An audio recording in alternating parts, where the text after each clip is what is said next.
Welcome to the Nebraska Soybean Board Weekly Market Roundup, being brought to you by Nebraska soybean farmers and their checkoff. I'm Susan Littlefield. We are on location. Of course, we've had Husker Harvest Days going on all this week, so what an appropriate place to be than the Soybean Board booth here at Husker Harvest Days on a Thursday afternoon.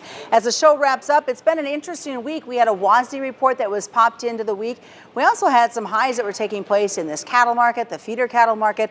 We're also going to take a look at really what's going on with the bean-corn spread, and most importantly, what the heck are you going to do with all this grain? Taking it off the combine, running it to town, or is it going to go right back to the farm?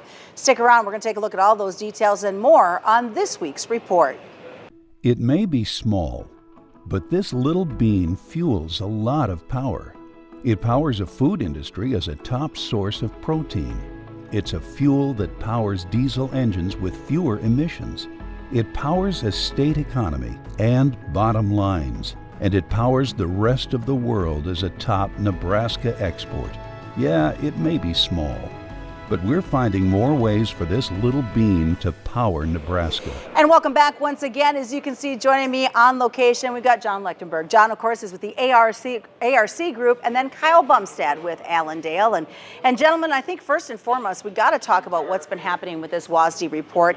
Jon, you're the new one to this program, so we're going to kick it off to you. First, kind of give us your thoughts, maybe some surprises that you may or may not have seen in those WASDE numbers. Okay, you know, on Tuesday's report, the biggest thing that I think a lot of people were wanting to see was where yield expectations would come into play. Expecting with the weather that we've had that yield would be lower. Most analysts or analyzing firms were expecting it to be lower. 173.8, I think, 50.1 on soybeans. We're lower. We're within the realm of expectations, maybe not as low as some expect. I think USDA is typically slower to react to potential changes in yield, so I don't think it was a shock. But it is lowering, and I think that's been the trend, so that's something to take account in. Found extra acres, and so everybody always seems to be upset about that. Well, they lowered acres, but they increased lowered yield, but added acres, and I don't think it's a conspiracy. It's just the way things are, and so not a lot of movement post-report. We're kind of back to where we were pre-report, really, on corn. The big surprise was the wheat. Not really a surprise, but we did lower wheat carryout, and that has caused the wheat market to bounce 20 cents, from where we were Tuesday. So. All right, for you, Kyle, what did you see? Any surprises to you, or just like, yep, it's just another report, let's move on to October? Well, you and all the viewers know my attitude towards USDA reports, so yes, it was just another day in the market, let's move on. But getting back to the numbers that they dropped here, as far as how the algos were set up to trade this thing, the soybean number that the USDA gave us was not that bearish. It's just that the algos were looking for something a lot lower, and to have soybeans go down, get close to major support, hold that on the charts. Corn went down to 473.5, held that major support area, and now we've come back up here. So to me, it looks like we're going to be range bound here for a little while in the corn market and the soybean market as well too. Now the weekly close on Friday is going to be very important here in both these complexes here for direction intermediate term, and soybeans have been somewhat bearish here the last couple of weeks, so that close on beans is what I'm really going to be looking for right at the precipice of harvest here. It's not surprising to see us be pressured here as we move into harvest. So which is going to have more of the pressure looking forward? October report, November report, or are we going to jump to 2024 and look at those January final numbers? I guess I'm already looking out into January. I mean, the market's trading supply and demand every day, and we've seen here recently that they've built some more carry into this market from that D's forward on the corn and from the no forward on the soybeans. So lately it's the market's been saying, yes, we know there's a problem out there with the crop. We know there's a problem, but our demand side of things here, we're okay, we're comfortable. We don't have to get as aggressive buying right now yet. And we've also seen that with the basis. Some of the basis, I'm going to attribute that to some harvest pressure here coming in, but overall they are still building some carry in this market, and that is longer term bearish. What about for you, Jon? Are you looking more to the January numbers? Let's just get through the rest of 2023. Yeah, I think those final numbers are going to be more important when it comes to futures market, especially.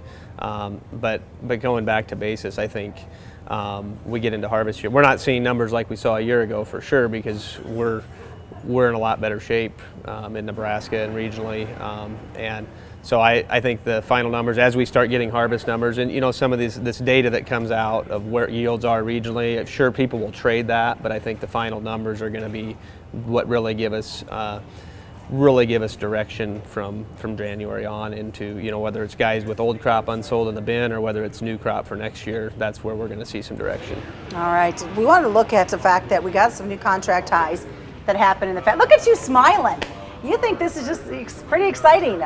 Fats and feeders, new contract ties. It is exciting. It's very exciting, and it's great. We are seeing new contract ties, and that's a wonderful thing. But I knew there was a but. There always is a but with me. When I saw this rally last week start, it started a week ago, making new contract highs. I noticed the spreads were getting wider and wider. They're bear spreading this cattle complex, the live cattle complex. They're also bear spreading the feeder cattle complex. We were up last week, so I'm anticipating Friday's Commims Traders report to show a larger or an increase in length from the non-commercial side, the fund length. I'm looking for that to be longer.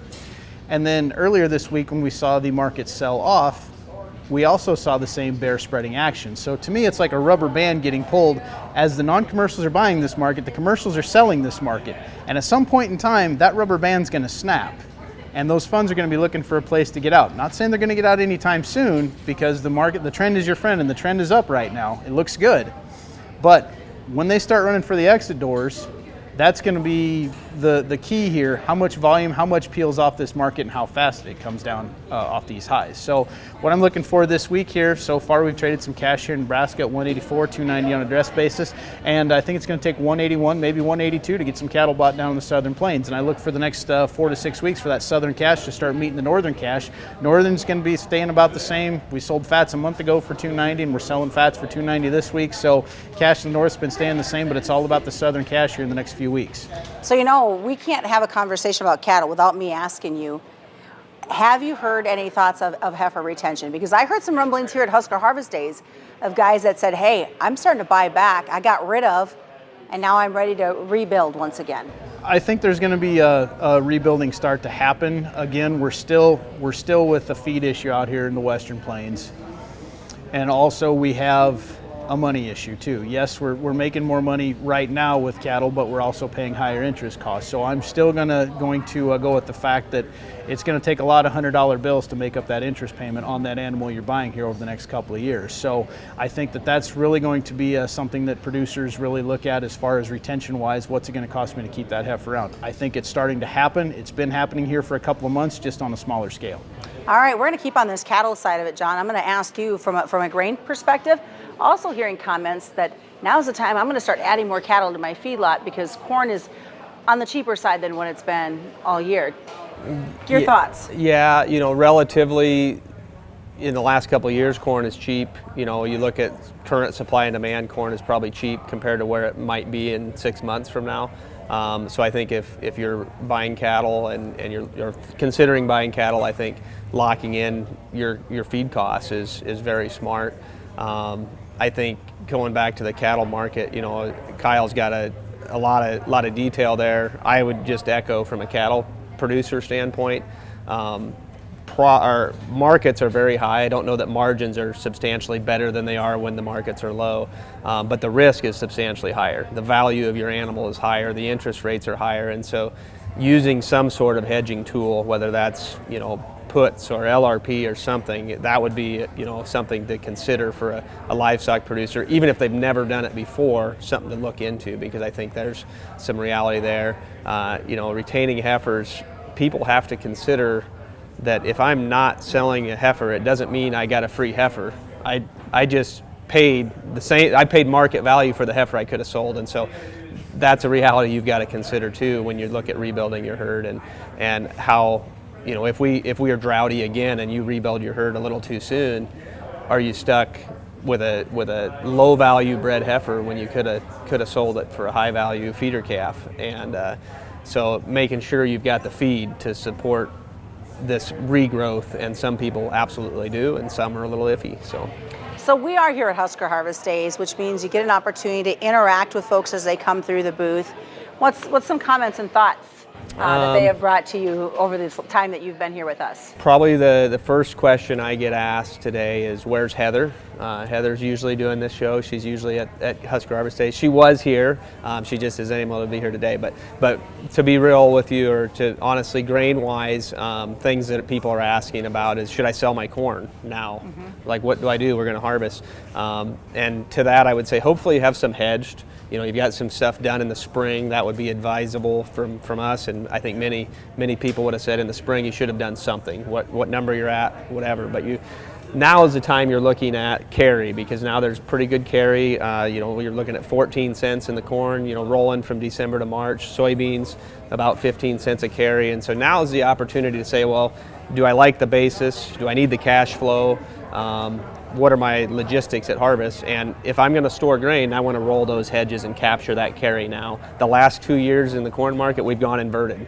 I'm not calling for that to happen this year, but if we do, we're sure going to be glad we captured 15 cents a carry in the board. And so looking at futures spreads, the carry, and then deciding what we want to do basis-wise. Typically, we can get a better basis outside of harvest. All right, what are your thoughts? Do we sell? Do we hold on to it? That's a very good question. Are we hedged or are we not hedged? So if we're not hedged, what I've been looking at doing, there's some producers out there that just absolutely wouldn't sell because they did have a drought issue this year and their crop is going to be smaller. What it looks like to me with the volatility and options, very cheap. With corn, I'd be looking at selling it off the combine and going clear out to July and owning something out there on paper. Soybeans, same kind of situation there with the carry out there. If they're not hedged, or if they're hedged, roll the hedge. But if not, some folks just didn't sell beans because with the heat we've had here the last 6-8 weeks, I'd be looking at potentially selling those beans off the combine and going clear out to March here, so we got maybe some South America issues maybe to deal with. Well, gentlemen, both John and Kyle, thanks for joining us on location for this week's report. We've been sitting in the booth for the Nebraska Soybean Board. Of course, this is the Nebraska Soybean Board weekly market roundup, and as we always remind you, commodity futures and options do involve a substantial risk of loss that aren't suitable to all investors. And that's the Nebraska Soybean Board weekly market roundup.